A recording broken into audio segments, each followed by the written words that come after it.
शिव पुराण महात्म्य 7वां अध्याय। श्रोताओं द्वारा पालन किए जाने वाले नियम। सूत जी बोले, शौनक, शिव पुराण सुनने का व्रत लेने वाले पुरुषों के लिए जो नियम है उन्हें भक्ति पूर्वक सुनो। शिव पुराण की पुण्यमय कथा नियम पूर्वक सुनने से बिना किसी विघ्न बाधा के उत्तम फल की प्राप्ति होती है। दीक्षा रहित मनुष्य को कथा सुनने का अधिकार नहीं है। अतः पहले वक्ता से दीक्षा ग्रहण करनी चाहिए।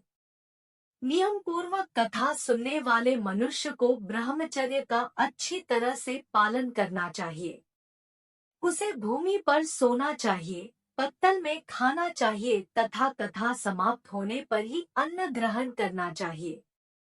समर्थ मनुष्य को शुद्ध भाव से शिव पुराण की कथा की समाप्ति तक उपवास रखना चाहिए और एक ही बार भोजन करना चाहिए। गरिष्ठ अन्न, दाल, जला अन्न, सेम, मसूर तथा बासी अन्न नहीं खाना चाहिए। जिसने कथा का व्रत ले रखा हो उसे प्याज, लहसुन, हींग, गाजर, मादक वस्तु तथा आमिष कही जाने वाली वस्तुओं को त्याग देना चाहिए। ऐसा मनुष्य प्रतिदिन सत्य, शौच, दया, मौन, सरलता, विनय तथा हार्दिक उदारता आदि सद्गुणों को अपनाए तथा साधु संतों की निंदा का त्याग कर नियम पूर्वक कथा सुने। सकाम मनुष्य इस कथा के प्रभाव से अपनी अभीष्ट कामना प्राप्त करता है और निष्काम मोक्ष प्राप्त करता है। सभी स्त्री पुरुषों को विधि विधान से शिव पुराण की उत्तम कथा को सुनना चाहिए। महर्षि, शिव पुराण की समाप्ति पर श्रोताओं को भक्ति पूर्वक भगवान शिव की पूजा की तरह पुराण पुस्तक की पूजा भी करनी चाहिए तथा इसके पश्चात विधि पूर्वक वक्ता का भी पूजन करना चाहिए। पुस्तक को रखने के लिए नया और सुंदर बस्ता बनाएं।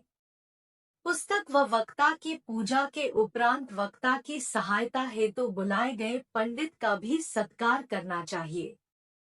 कथा में पधारे अन्य ब्राह्मणों को भी अन्न धन का दान दे। गीत, वाद्य और नृत्य से उत्सव को महान बनाएं।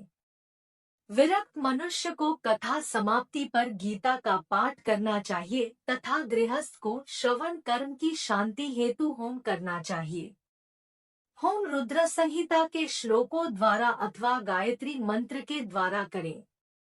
यदि हवन करने में असमर्थ हो तो भक्ति पूर्वक शिव सहस्रनाम का पाठ करें। कथा श्रवण संबंधी व्रत की पूर्णता के लिए शहद से बनी खीर का भोजन 11 ब्राह्मणों को कराकर उन्हें दक्षिणा दे।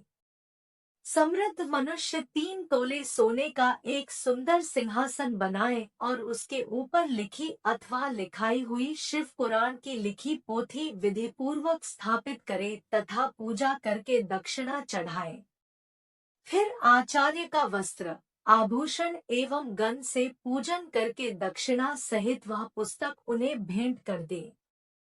शौनक, इस पुराण के दान के प्रभाव से भगवान शिव का अनुग्रह पाकर मनुष्य भवबंधन से मुक्त हो जाता है। शिव पुराण को विधि पूर्वक संपन्न करने पर यह संपूर्ण फल देता है तथा भोग और मोक्ष प्रदान करता है। मुने, शिव पुराण का सारा महात्म्य जो संपूर्ण फल देने वाला है मैंने तुम्हें सुना दिया है। अब आप और क्या सुनना चाहते हो? श्रीमान शिव पुराण सभी पुराणों के माथे का तिलक है। जो मनुष्य सदा भगवान शिव का ध्यान करते हैं, जिनकी वाणी शिव के गुणों की स्तुति करती है और जिनके दोनों कान उनकी कथा सुनते हैं, उनका जीवन सफल हो जाता है। वे संसार सागर से पार हो जाते हैं। ऐसे लोग इहलोक और परलोक में सदा सुखी रहते हैं। भगवान शिव के सच्चिदानंदमय स्वरूप का स्पर्श पाकर ही समस्त प्रकार के कष्टों का निवारण हो जाता है। उनकी महिमा जगत के बाहर और भीतर दोनों जगह विद्यमान है। उन अनंत आनंद रूप परम शिव की मैं शरण लेता हूँ। अगर वीडियो पसंद आ गई हो तो वीडियो को लाइक करके चैनल को सब्सक्राइब कर दीजिएगा। धन्यवाद।